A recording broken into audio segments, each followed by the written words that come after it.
lorsqu'on prend le mot religion, je crois qu'il n'y a pas d'amour là-dedans. La religion a beaucoup terni l'image de Jésus parce que c'est comme si Jésus a été enterré sous un amoncellement de religion. Pour beaucoup de gens, Jésus égale religion. Pour moi, Jésus égale une relation.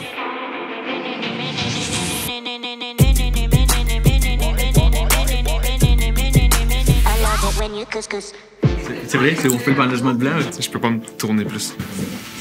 5 minutes, let's go, on est parti.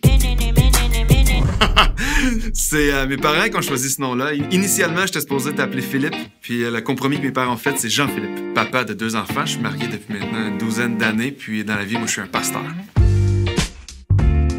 Pour beaucoup de gens, lorsqu'on parle de la foi, lorsqu'on parle de l'Église, automatiquement, le mot qui nous vient en tête, c'est le mot religion. Jésus égale religion.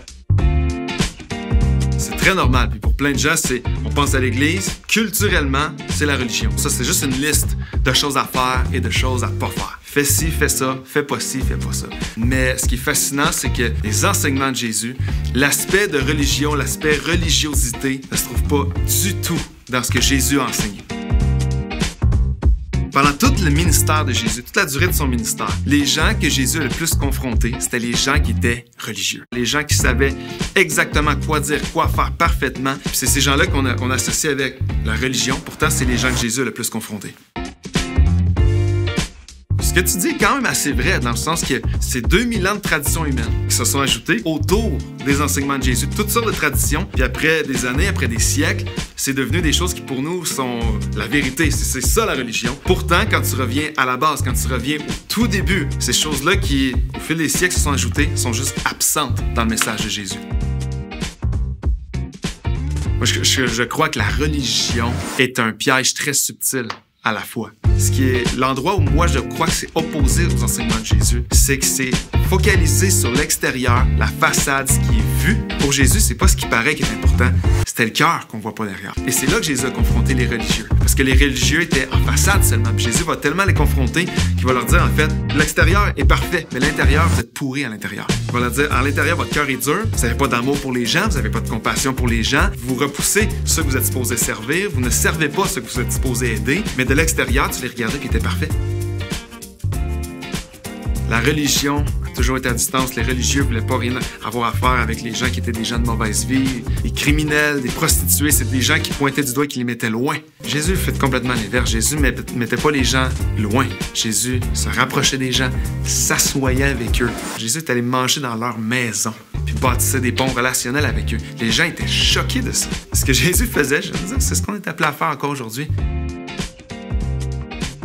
Si Jésus entrait dans une église qui est vraiment ancrée dans la religiosité, la religion, les rituels religieux, je crois que Jésus interromprait le service. Il irait en avant, il dirait aux gens qui sont là, vous n'avez rien compris de mon message. Ça n'a pas rapport au bâtiment, ça n'a pas rapport à la manière dont vous êtes habillés. Je crois qu'il prêcherait le cœur de son message, qui est la grâce, le pardon, l'amour. C'est une excellente question. Est-ce que l'amour a rapport avec la religion? Fondamentalement, lorsqu'on prend le mot religion, je crois qu'il n'y a pas d'amour là-dedans. Lorsque le message de Dieu, le message de la Bible, le message de Jésus, c'est vraiment le cœur de la Bible, c'est que Dieu nous aime. Je crois que dans la religiosité, il n'y a pas cet aspect d'amour. Clairement, l'amour et la religion, pour moi, c'est une confrontation entre les deux. Dieu a prouvé son amour une fois pour tout lorsqu'il a envoyé son Fils. Puis il n'y a rien que je puisse faire ou ne pas faire qui va changer son amour pour moi. Peu importe ta vie, peu importe ton passé, Jésus va t'accepter à bras ouverts. La grâce de Dieu, il n'y a rien que tu as pu faire, il n'y a rien que tu as pu subir, il n'y a rien que tu as pu faire subir à d'autres, que la grâce de Dieu ne peut pas entrer dans ta vie. Alors, le message de Jésus, tu as besoin de lui en premier. Peu importe ton passé, peu importe à quel point ton passé peut te paraître lourd, si tu marches avec lui, il va te transformer puis il va te changer. La religion a beaucoup terni l'image de Jésus parce que c'est comme si Jésus a été enterré sous un amoncellement de religion. Puis c'est extrêmement dur pour les gens d'aujourd'hui de voir qui Jésus est réellement parce qu'on le voit à travers tellement de couches de religion et de religiosité.